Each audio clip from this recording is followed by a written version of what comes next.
I used to think that bad news always came with a knock on the door.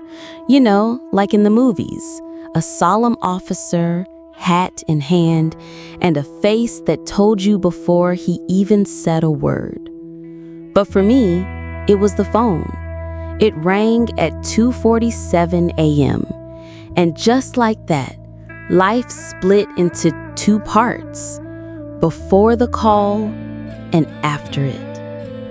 I remember fumbling for the phone in the dark, heart racing, because no one calls at that hour unless something is terribly wrong. The voice on the other end was calm, professional, too calm. "Ma'am, this is Officer Henderson with the County Sheriff's Department. I'm sorry to inform you, your brother, David Foster, was involved in a fatal vehicle collision earlier this evening." I didn't say anything. I couldn't. I heard the words. I understood them, but my soul hadn't caught up yet. I just stared into the dark room, the voice still talking, something about identification, next of kin, procedures, but it all blurred together like the murmur of a dream you want to wake up from.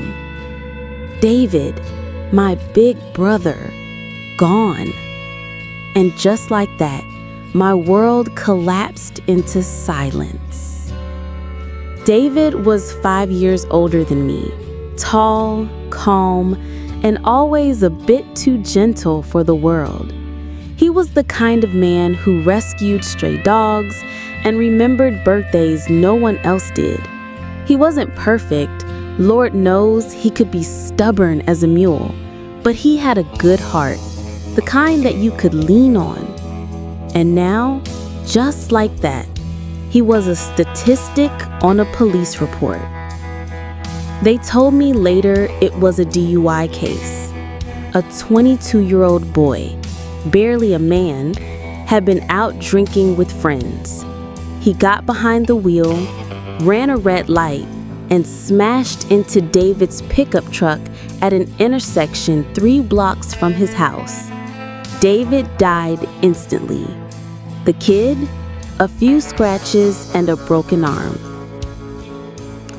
I felt hollow, like someone had scooped the insides of me out and replaced them with fog.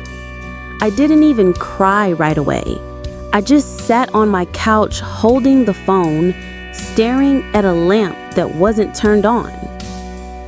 The funeral planning was a blur. Church arrangements, flowers, casseroles from neighbors I barely knew.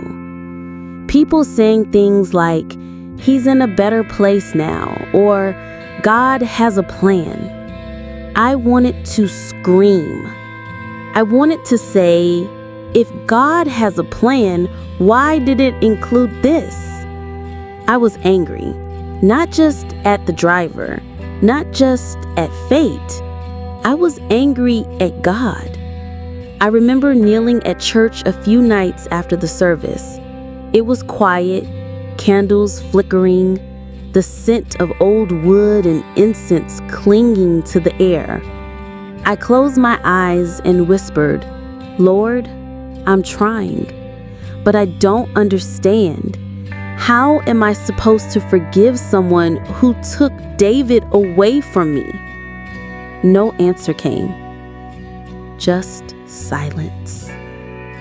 His name was Marcus Lane. I found out later through court documents. He was a college student, no priors, good grades, first-time offense, though that hardly comforted me. They said he cried at the scene, that he kept saying, I'm sorry, I didn't mean to."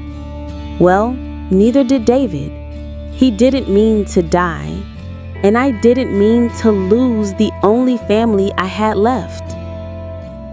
Days turned into weeks.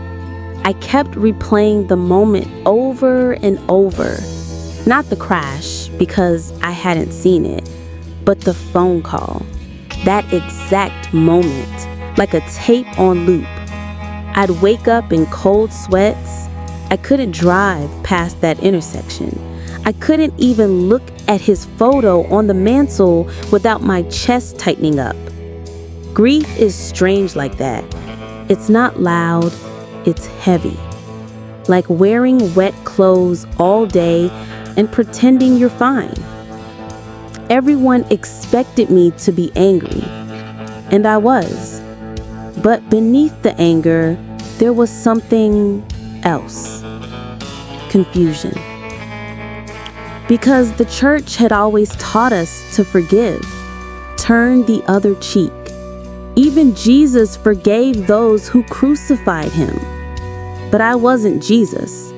I was just a sister, a hurting one. A few months later, I received a letter. It was from Marcus, the boy who killed David. He had written from jail where he awaited sentencing. It was handwritten, neat, a bit shaky in parts. He didn't ask for forgiveness. He said he didn't deserve it. He told me about how he hadn't drunk much before that night, how his friends pressured him, how he thought he was okay enough to drive, how he never forget the sound of metal and glass and David's truck spinning like a top. He ended it with this: I don't expect you to write back. I just needed to tell you I'm sorry, truly.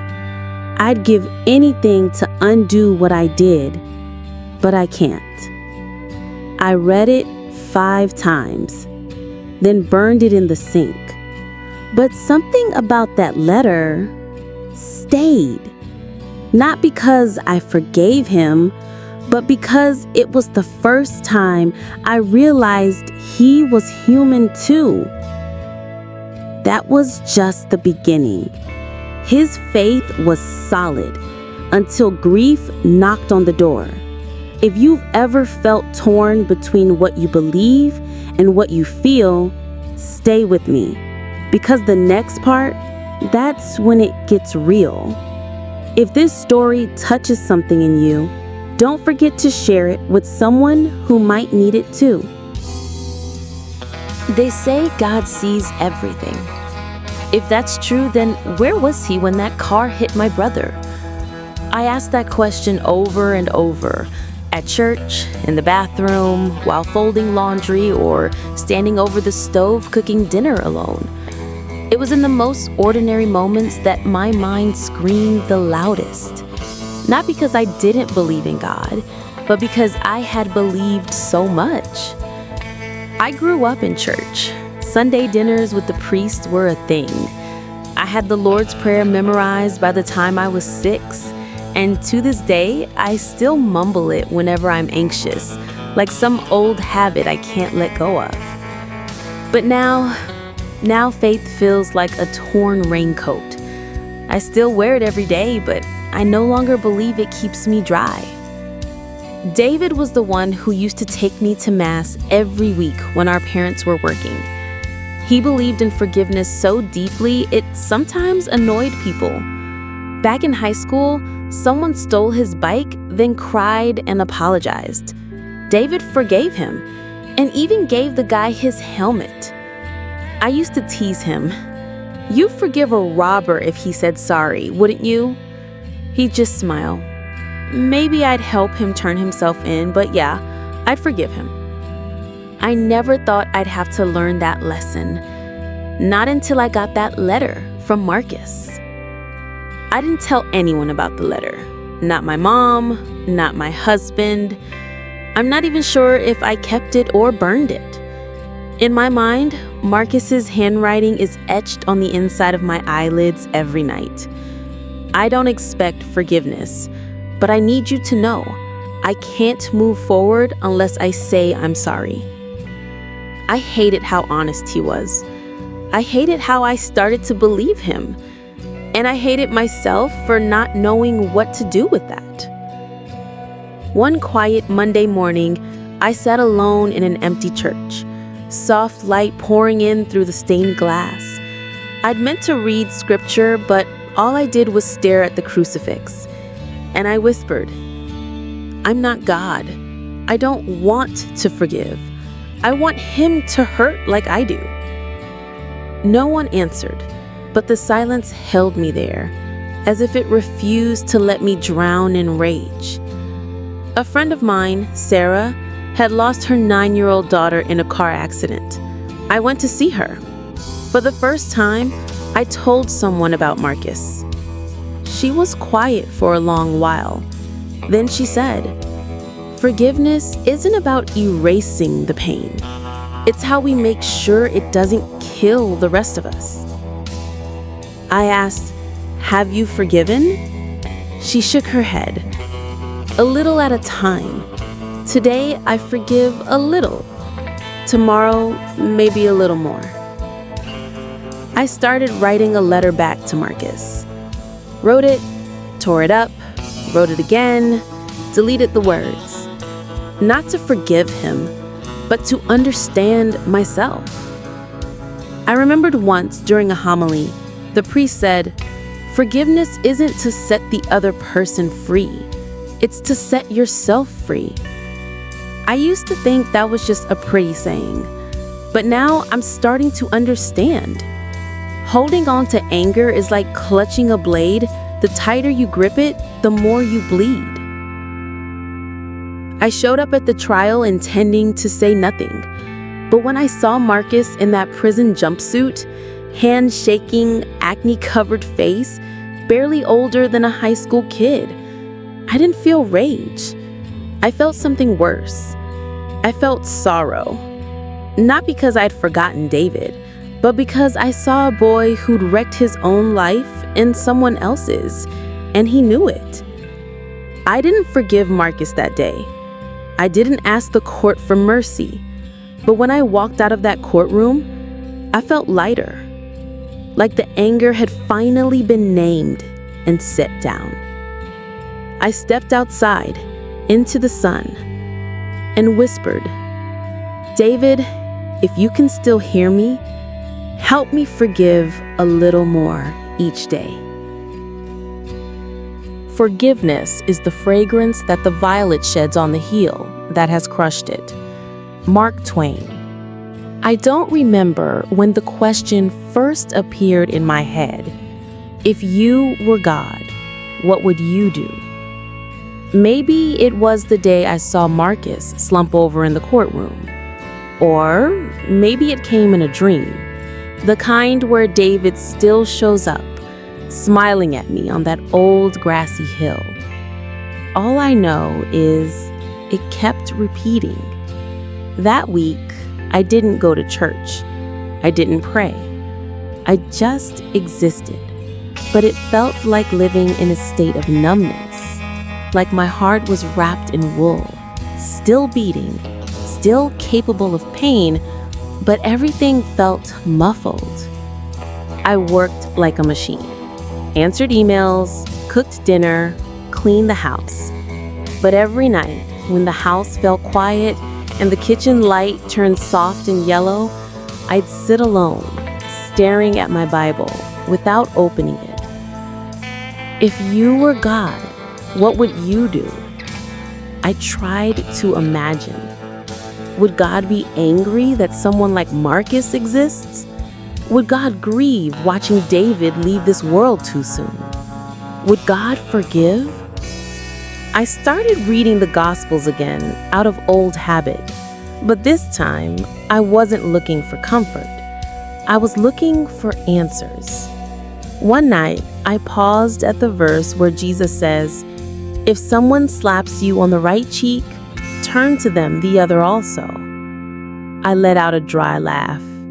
Lord, I don't even know if I have any cheeks left to turn. But that night, for the first time in weeks, I prayed again. A tiny whisper. I'm not good at forgiving, Lord, but if that's what you ask of me, please teach me where to begin. The next morning, I wrote a letter to Marcus. Not a letter of forgiveness, but a letter to speak the truth of what I saw and felt. I wrote, Marcus, I've read your letter many times, and each time it hurts all over again. I don't know if you truly feel remorse or if you're just looking for peace, but one thing I do know. You killed the only brother I ever had. And no, I haven't forgiven you. But I don't want to hate forever either. I don't know where we go from here, but at the very least, I want to start with honesty. I hope you'll do the same. M. I didn't sign my full name. I didn't want to become some kind of confidant to him, but I sent it. 3 weeks later, he replied, shorter this time, just 2 paragraphs. I understand why you haven't forgiven me. I haven't forgiven myself either. I folded the letter and placed it in the wooden box beside David's memorial. I didn't cry. I didn't feel relief. I just felt something shift. That Sunday, I went back to church. It looked the same as always. Same peeling walls, same rambling priest, same older women whispering about family drama. But this time, when I knelt and looked up at the cross, I didn't ask for anything. I just said, I'm trying, Lord, a little at a time. One afternoon, I walked the road where David used to jog. The wind was soft, the leaves golden. I stopped at the spot where he was hit. Now only a faded streak of paint and a withered bouquet someone had left behind. I closed my eyes, and for the first time, I pictured David not in pain, but in peace. If it were you, you'd forgive him, wouldn't you? The wind answered gently. Marcus kept writing. This time, he shared details about that day, not to justify, but to tell the whole story. I had 1 beer, thought I was okay to drive. I was distracted by my phone, didn't see the red light. By the time I realized, it was too late. I hated knowing he wasn't some monster, just a stupid, reckless kid. And somehow that made it harder. I asked my priest, if I forgive him, does that mean I approve of what he did? He shook his head. Forgiveness is a decision of the soul, not the mind. You're not saying he was right. You're just saying you won't let him ruin what's left of your life. So I began forgiving, in my own way. Not quickly, not loudly. Each time I thought of Marcus, instead of cursing him, I tried to breathe. Each time I dreamed of David, I didn't beg him to stay. I just whispered, I'm doing better now. I sat in my living room, flipping through an old photo album. There he was, David at 14. Messy hair, big smile. I smiled back. And for the first time, I didn't feel the blade in my chest anymore.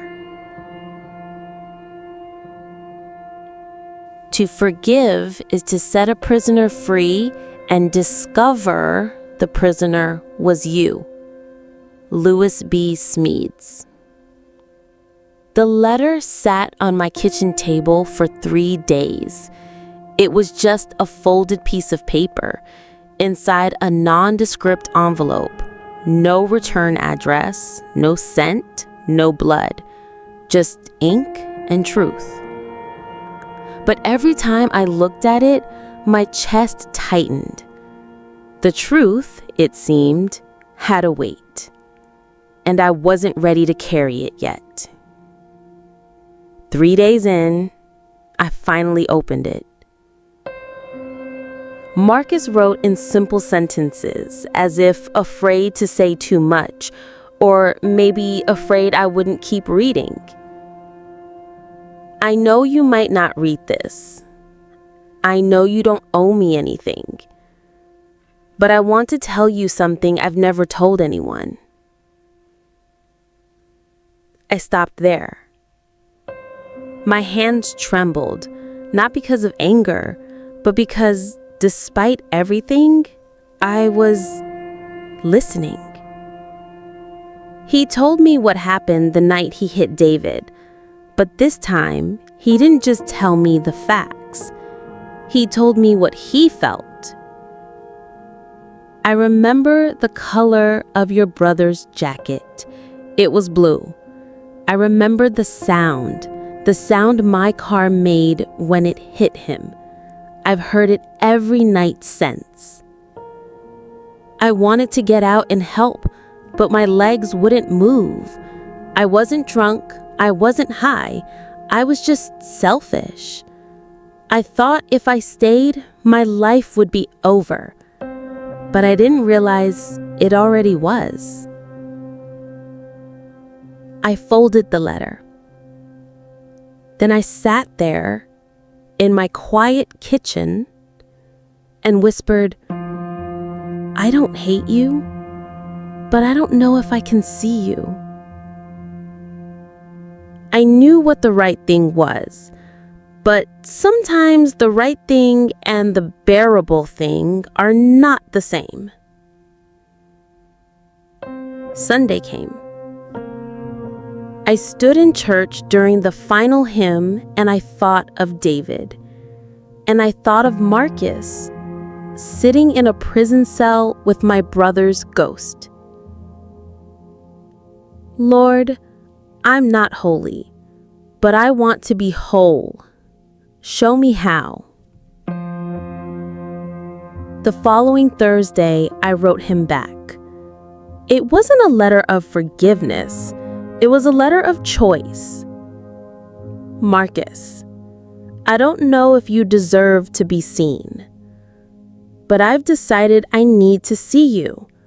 I need to look into the eyes of the man who took my brother and ask him why. Not for justice, not for vengeance, for peace. I will come next week. M. The day I visited the prison, it rained. Of course it did. I'd pictured walking in with steel in my spine, fire in my eyes. Instead, I walked in with an umbrella from Walgreens and damp sleeves. The guard led me to the visiting room. A glass wall, a phone. No physical contact. Marcus walked in, eyes lowered. He looked older. Thinner, like his guilt had been feeding on him and he let it. He sat down, lifted the phone. So did I. For a full minute, we didn't speak. Then he whispered, "Thank you." I said nothing. He said, "You didn't have to come." And I said, "You're right." Silence. Then I asked, "Why didn't you turn yourself in that night?" He looked down, his voice cracked. "Because I thought your brother would survive, and I was a coward." That word hit harder than any insult I had prepared. Coward. He knew it, and somehow the honesty stung more than a lie. I asked him what he remembered about David. He told me about that night, the song playing in his car. He told me he couldn't listen to it anymore. He told me he dreams of David's face, not bloody, just disappointed. He said, "I didn't know him, but I wish I had. From your letters, he seemed like someone I would have looked up to." I could feel my heart doing strange things. Not forgiveness, not sympathy, just less clenched. I took a breath. I said, "You killed him. That's a fact. But you didn't destroy him. His goodness didn't die with his body. You don't get to erase that. I don't either." He cried then. Not loudly, not performatively, just quietly. The way a man cries when he's out of words and years. When I left the prison, I felt empty, but it was a different kind of empty. Not the hollow, echoing kind. It was the kind that makes room for something else to come in. That night, I wrote him one last letter. "Marcus, I don't know what I'll do next. I still hurt. But I wanted you to know I saw your eyes today, and for the first time, I believed you. I hope you find peace. But more than that, I hope you live like my brother would have wanted." I'm not writing again. This is my goodbye. I didn't send it right away. I kept it in my Bible for 3 days. Then, during the evening mass, I slid it into the mailbox outside the church. No return address, no scent, no blood, just ink and truth. Sometimes the hardest person to forgive is yourself. I thought the hardest part would be walking into that prison. Turns out, it was walking back out. You can talk to the man who took your brother. You can even hear him cry. But you can't tell your heart when it's okay to stop hurting. That night, I didn't sleep. I just lay there with my eyes open, staring at the ceiling fan as it spun and spun, like it was trying to wind time backward. I prayed, softly, the way you pray when you don't even know what you're asking for. Not justice, not peace, just a little room to breathe. The next morning, I opened the last box from David's apartment. I'd been avoiding it. There, between old books and worn shoes, was his rosary. Wooden beads, faded. Cross worn smooth. I picked it up, like it might break. And I wept. I didn't cry for David anymore. Not exactly. I cried because I wasn't sure what was left of me. Of the version of me that loved, trusted, believed before he was gone. 3 days later, I walked into the confessional. It'd been a while. Father Ben didn't recognize my voice at first. "Bless me, Father, for I have sinned. It has been 2 years since my last confession." He was quiet. Then he said, "Go ahead, child."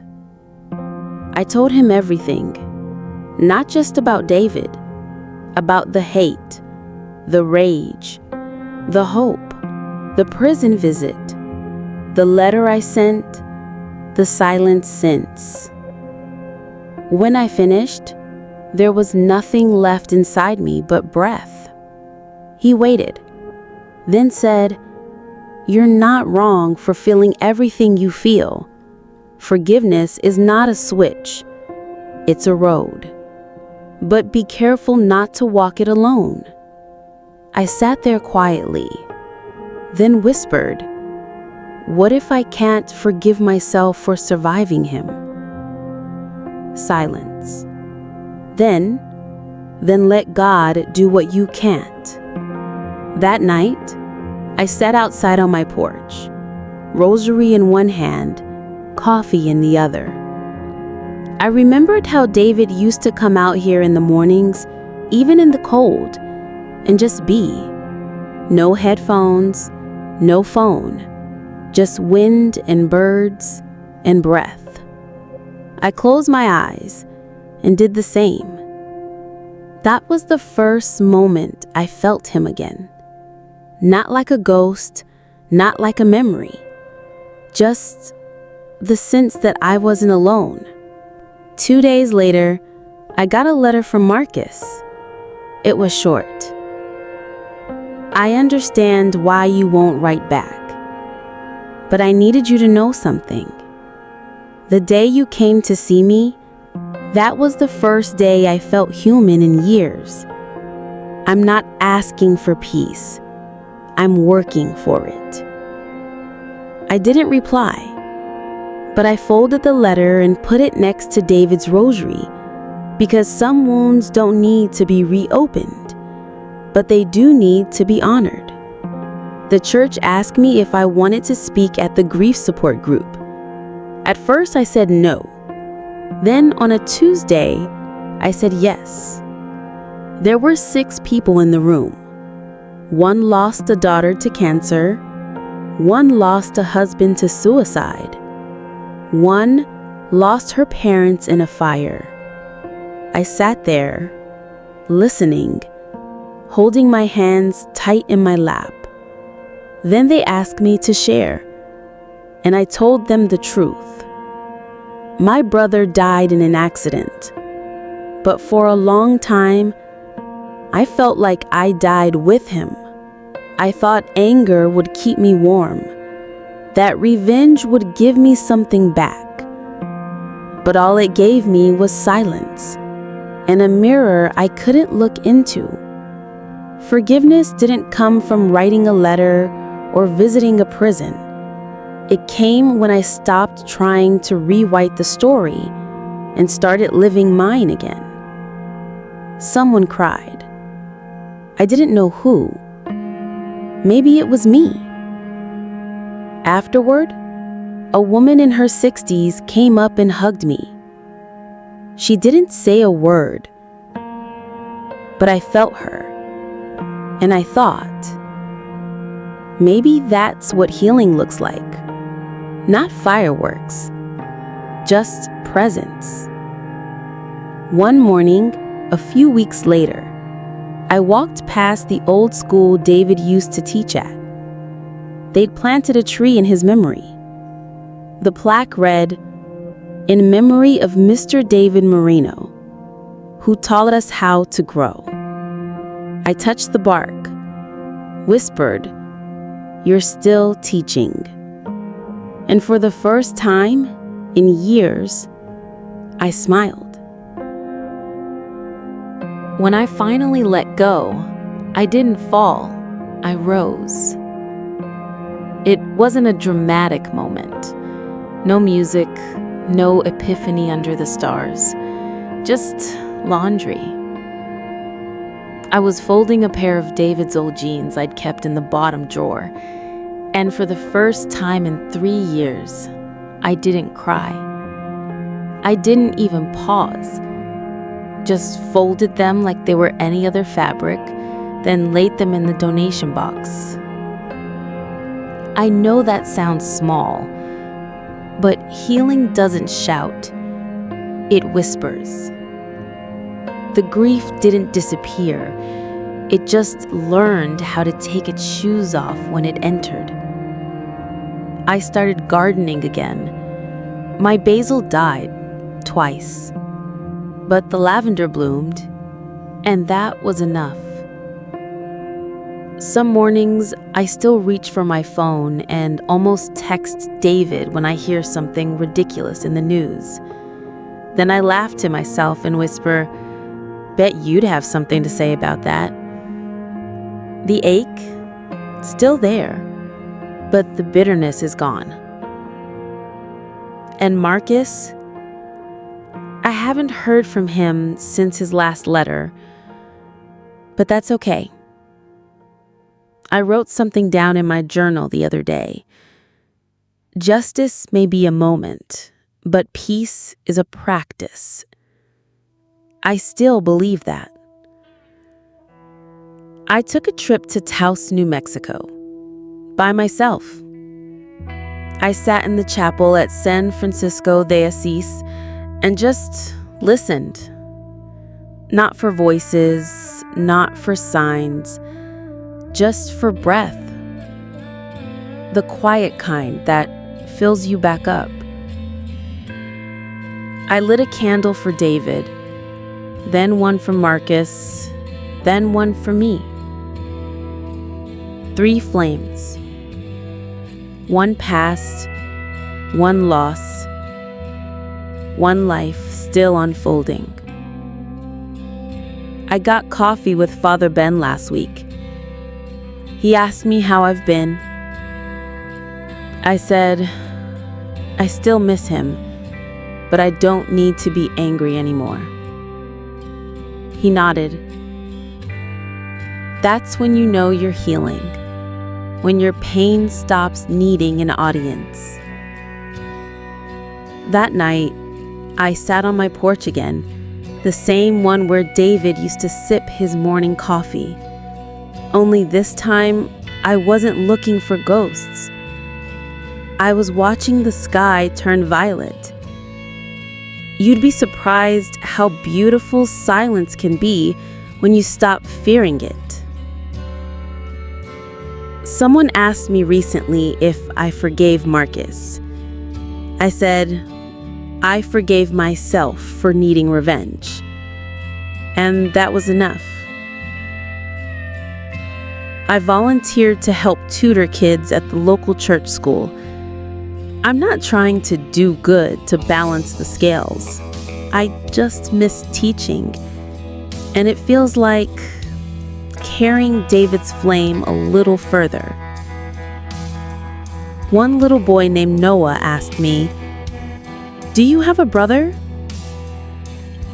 I paused, smiled, and said, "I do. I always will." Grief is funny. It doesn't just leave. It becomes part of the way you see things. Like how the sun leaves color behind on closed eyelids. David's not gone. He's just everywhere I learned how to love deeper. The final Sunday before Easter, I stood in church with my palms open, not clenched. No anger, no tight fists. Just space. They sang Amazing Grace, and I sang with them. No tears, no strain, just voice. When we left, someone tapped my shoulder, a woman I didn't know. She said, "I don't know what you've been through, but there's peace all around you." And for the first time, I believed it too.